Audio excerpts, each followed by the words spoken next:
같은 제목으로 하나님 말씀 나눌 때 큰 은혜 받으실 줄 믿습니다. 우리 예스24라는 인터넷 회사가 있습니다. 우리 시니어 성도님들은 잘 모르실 수도 있는데요. 우리나라 국민 5천만 명 중에 2천만 명이 가입한 큰 인터넷 회사입니다. 책도 사고요. 공연 티켓도 예매하는 곳입니다. 5명 중에 2명이 가입했다고 하면 큰 회사고 공연 티켓 값이 10만 원에서 20만 원을 훌쩍 넘는다라고 생각하면 인터넷 회사치고는 꽤 큰 회사겠죠. 젊은 사람들뿐만 아니라 많은 어르신들도 이용하는 회사입니다. 이런 큰 인터넷 회사가 이번 주 월요일 새벽에 또 다시 인터넷 범죄를 일으키는 해커들의 공격을 받아 7시간 동안 완전히 서비스가 중단되었습니다. 가끔씩 최근에 뉴스 보시는 권사님들, 성도님들 들으셨을 것 같은데요. 핵심 포인트는 이 이름 모를 회사가 5명 중에 2명이나 가입한 큰 회사였다 라기보다 또 다시라고 한 이 이유입니다. 이 회사가요, 이번 주 월요일 빼고 지난 6월 달에도 닷새간 시스템이 마비되었었기 때문입니다. 심지어 이 2달 만에 이런 일이 또 일어난 겁니다. 많은 고객들이 화가 난 이유가 무엇일까요? 내 정보가 유출되었을까라는 불안감보다 어떤 불편해서라기보다 또 이런 일이 일어났다는 약속을 지키지 못한 문제 때문이었습니다. 6월 달에 있고 나서 다시는 이런 일이 없도록 보안을 강화하겠다라고 약속을 했는데요. 보안 전문가를 불러서 이것을 지켰는지도 의심을 품을 정도로 신뢰가 지금 떨어지고 있다고 합니다. 그런데 2달 만에 같은 일이 벌어진 것입니다. 성도님들, 이 비단 우리나라의 큰 회사 인터넷 기업에서 일어난 문제는 아니라고 봅니다. 우리 사회 전반에 퍼져 있는 말의 신뢰성의 문제를 보여주는 겁니다. 사람들이 점점 약속을 믿지 않게 되고 있습니다. 오늘 우리가 읽은 본문 마태복음 5장 33절에서 37절은 바로 이러한 문제를 다룹니다. 우리 33절 함께 낭독하겠습니다. 시작.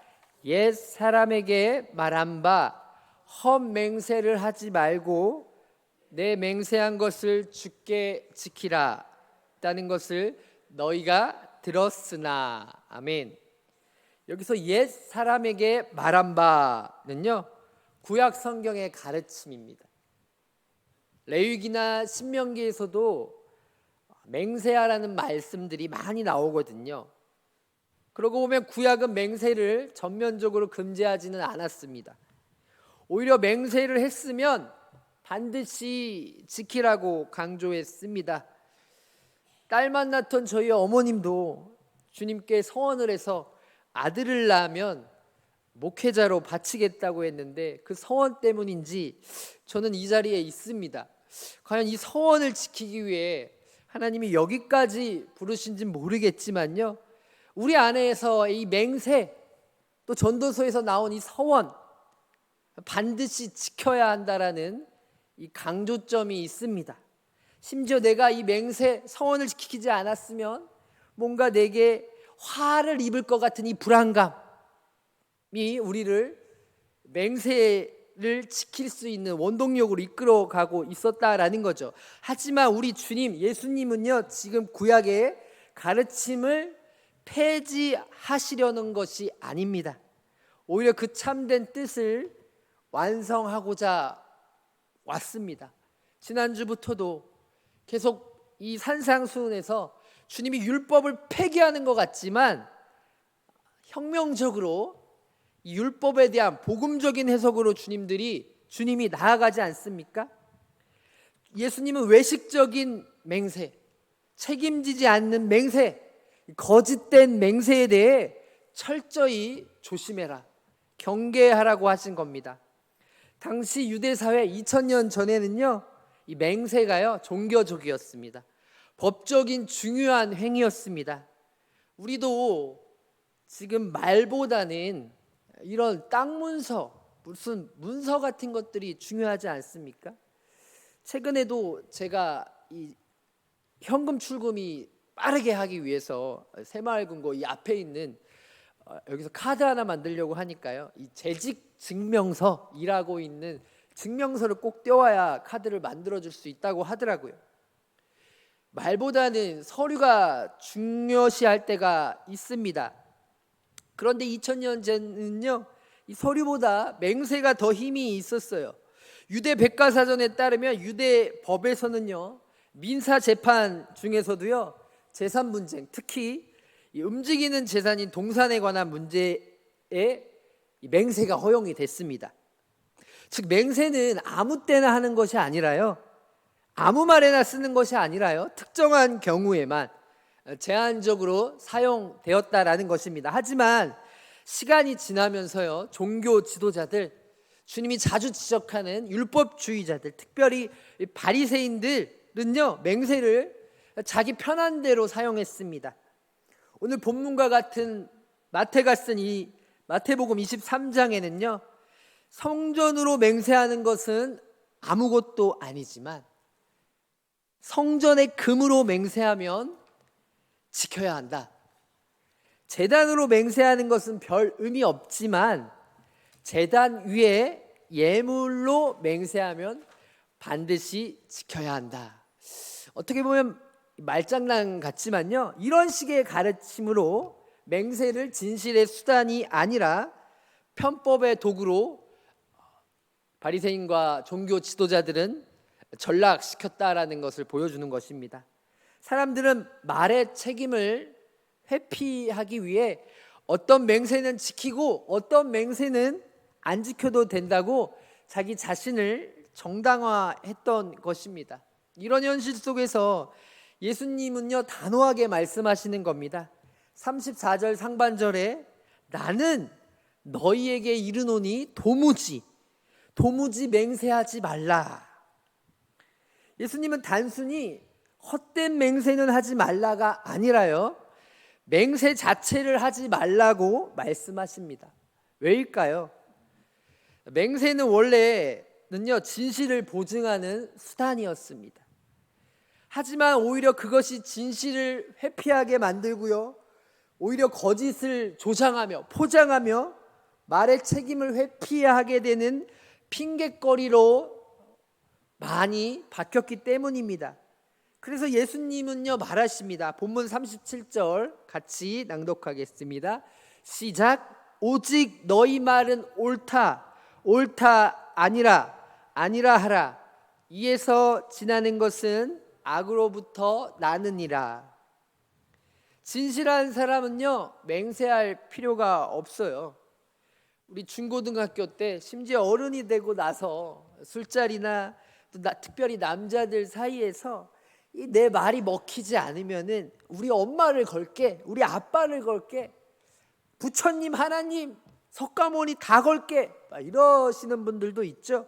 이런 사람들은요 그 전에 자신이 했던 말들에 힘이 없기 때문입니다.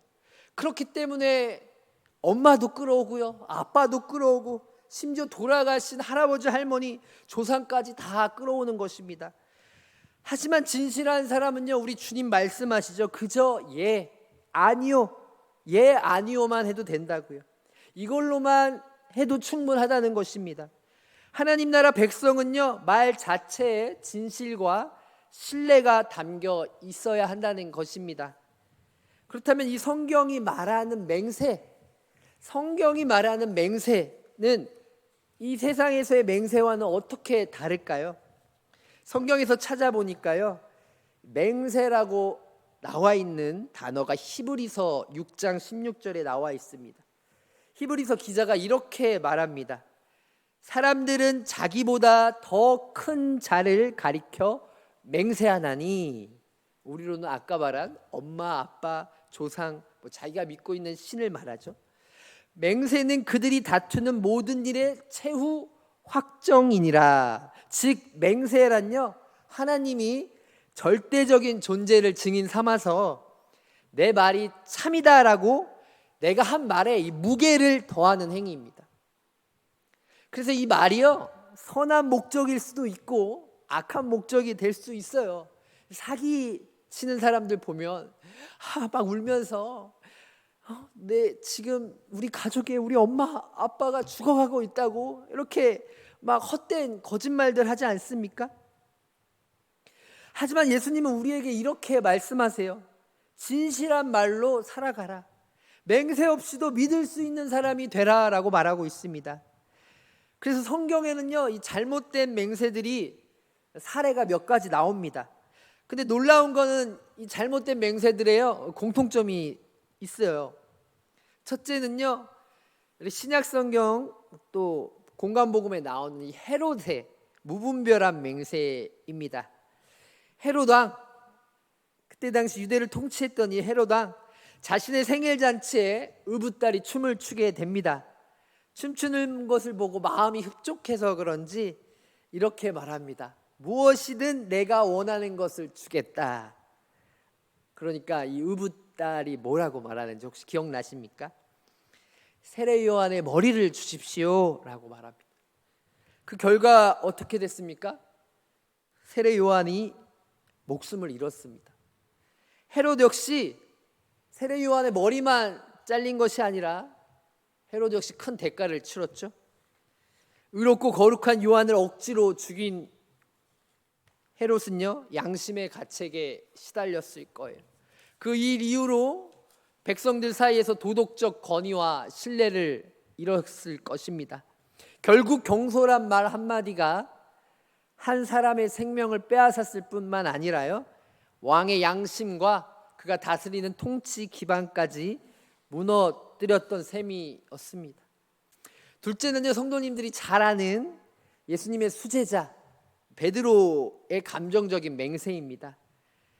예수님을 열심히 믿었죠. 그래서 예수님께 장담했습니다. 내가 주와 함께 죽을지언정 나는 주를 부인하지 않겠다. 배신하지 않겠습니다. 그런데 몇 시간 후 어떻게 되죠? 오히려 예수님을 같이 함께 따라다니는 너도 도당 아니냐? 제자 아니냐라고 하니까 베드로가 한 번도 아니고 3번이나 부인합니다. 자기 모순적인 맹세였죠. 셋째로 유대인들의 악한 맹세입니다. 사도행전 23장에서 40여 명의 유대인들이요, 바울을 죽이기 전에 맹세를 합니다. 죽이기 전에는 내가 먹지도 마시지도 않겠다라고 맹세했어요. 선한 목적이 아니라 사람을 죽이기 위한 목적을 위해 맹세를 남용한 것입니다. 이 3가지 맹세의 공통점이 있습니다. 자신의 맹세에 대해 이 맹세가 옳은지 바른지 무분별한 맹세였다라는 것입니다. 또 감정적이었고요, 충동적이었고요, 선한 동기가 아니라 악한 동기였습니다. 이것이 예수님께서 경계하신 맹세의 유형들입니다.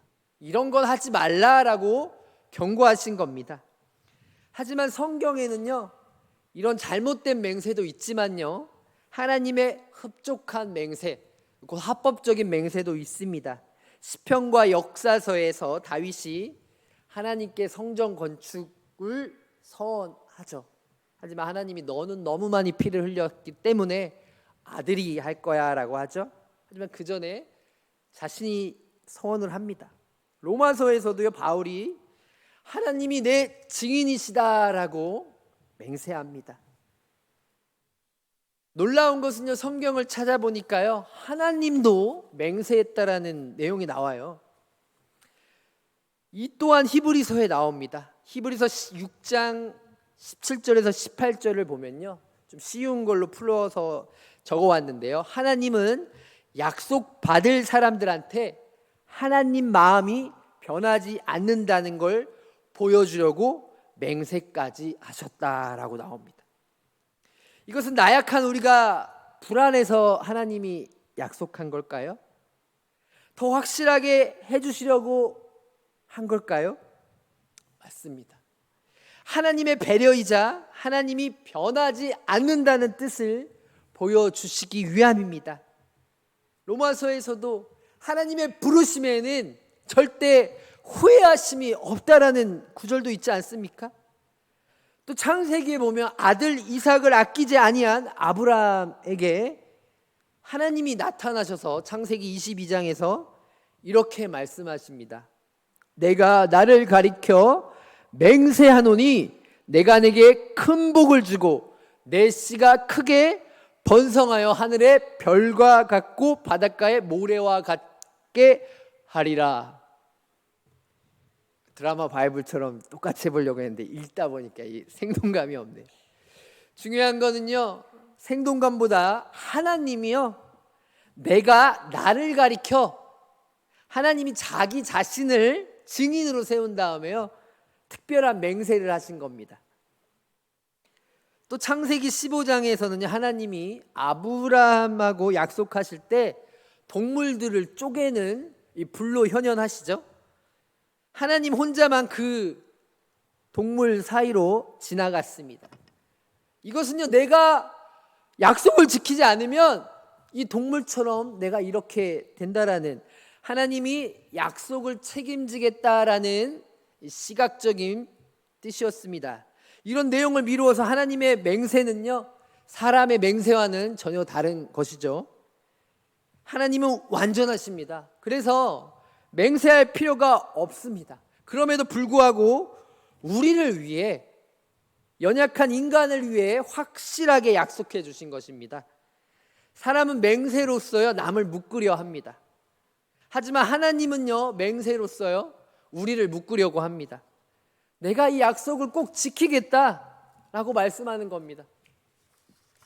방금 말씀드린 것처럼 하나님은요, 아브라함에게 나타나서 내가 내 자손을 하늘의 별처럼 무처럼 많게 하고 내 모든 자손이 모든 민족으로 복을 받게 될 것이라는 위대한 약속을 하지 않습니까?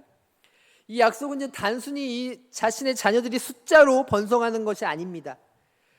구원의 복이 온 세상에 전해지는 것을 의미합니다. 그런데 어떻게 됐을까요? 아브라함의 자손 이스라엘 민족이 하나님과의 약속을 신실하게 지켰습니까? 이스라엘은 반복해서 불신과 불순종으로 응답합니다. 사사기에 잘 나와 있죠.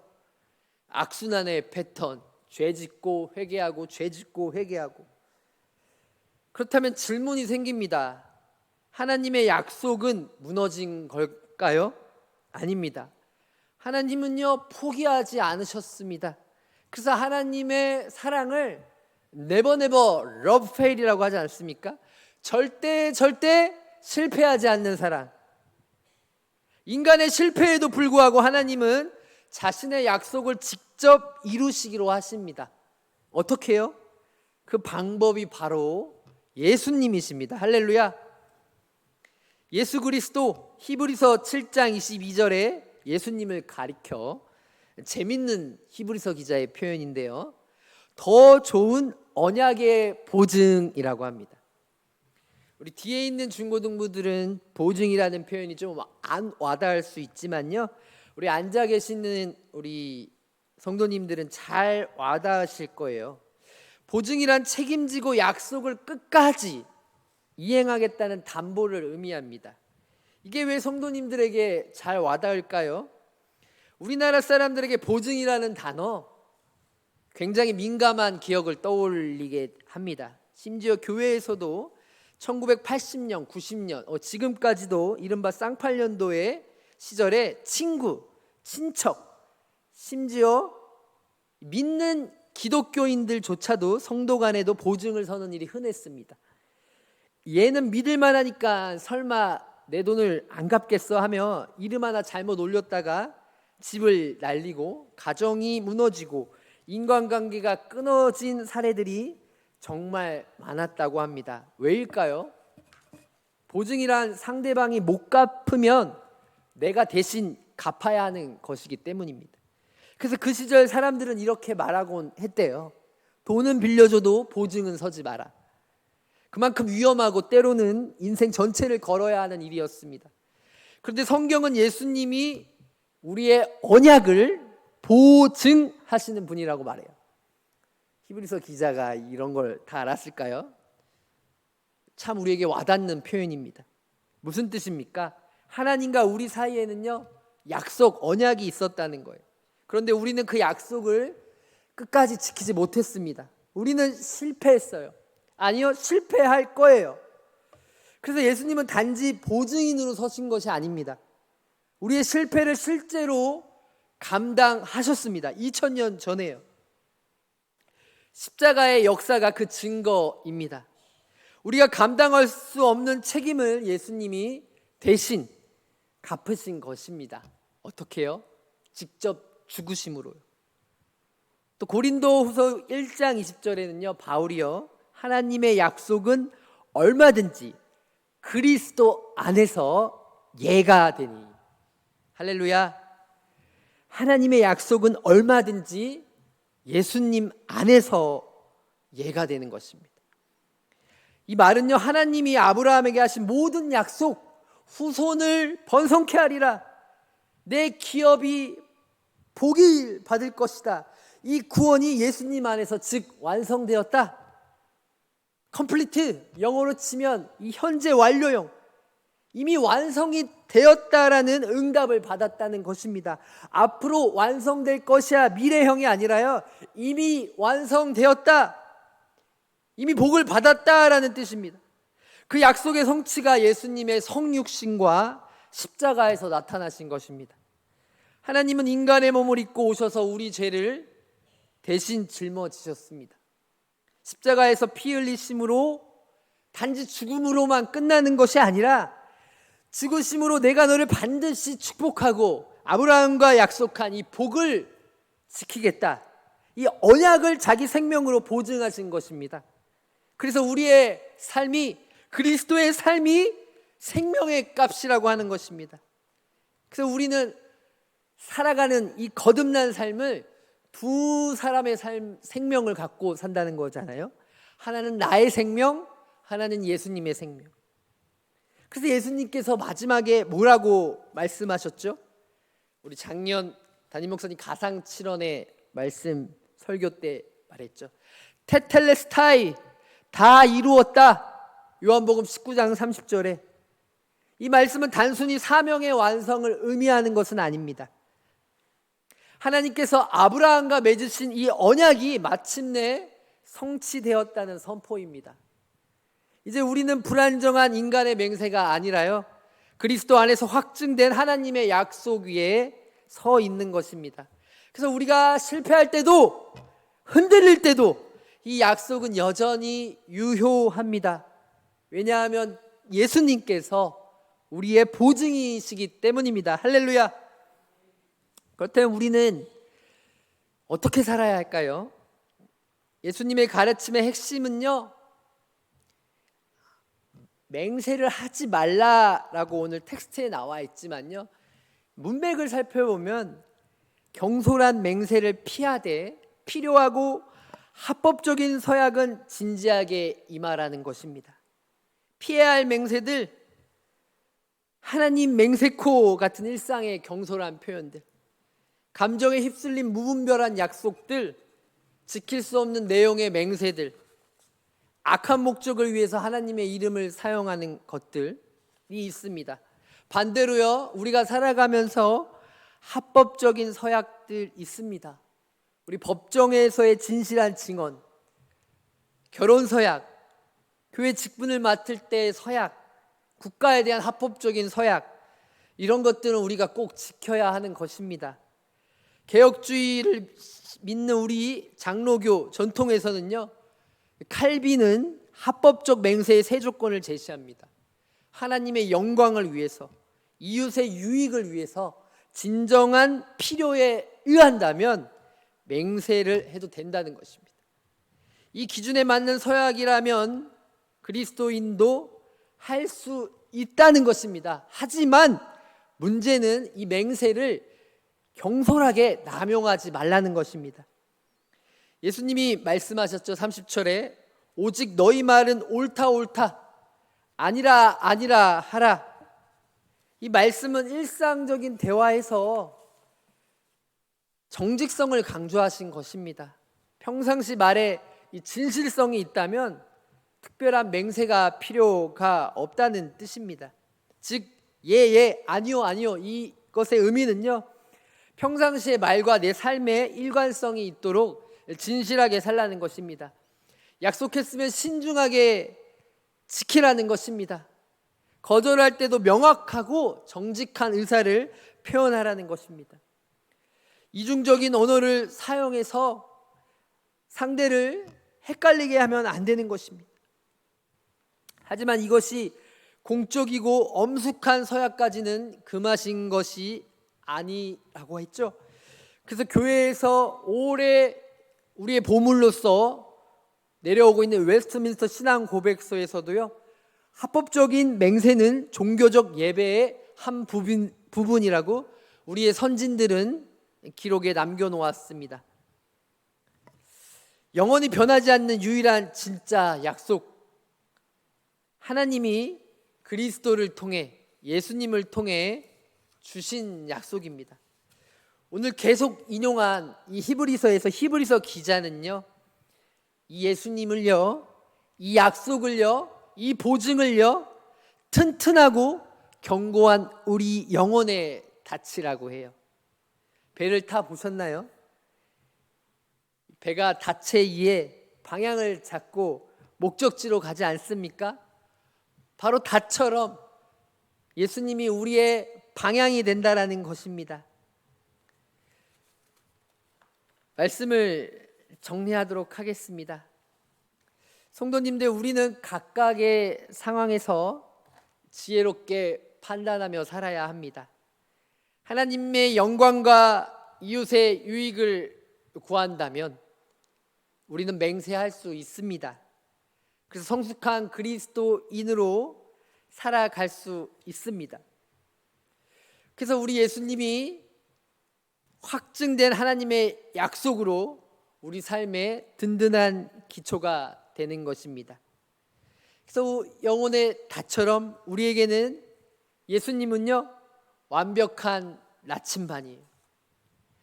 갈 길을 몰라 헤맬 때 우리가 정말 하나님 앞에 맹세해야 될지 말아야 할지 고민할 때 하나님이 직접 자신이 인간으로 내려오셔서 우리 그 언약을 지키기 위한 보증의 약속으로 예수님을 십자가에 못 박히신 것처럼 모든 삶의 지표에서 예수님이 성도님들의 나침반이 되길 축복합니다.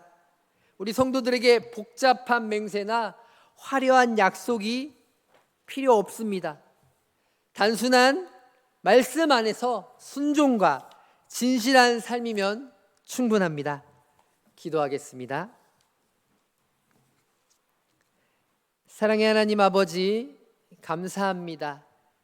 우리 십계명에도 하나님의 이름을 망령되이 여기지 말라, 거짓 맹세하여 내 이웃에게 피해를 주지 말라, 주님 이미 율법에서 우리에게 말씀해 주셨죠.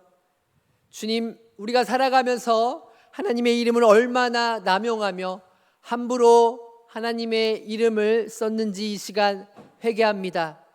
예수님의 말씀을 본받아 우리의 말이 경거망동하지 않게 하여 주시고 힘을 입어 하나님 믿지 않는 그리스도인들에게 큰 영향력을 행할 수 있도록 수요 예배자들을 축복해 주시옵소서.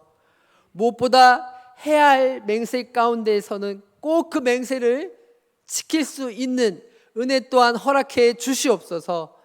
예수님 이름으로 기도합니다. 담임 목사님 나오셔서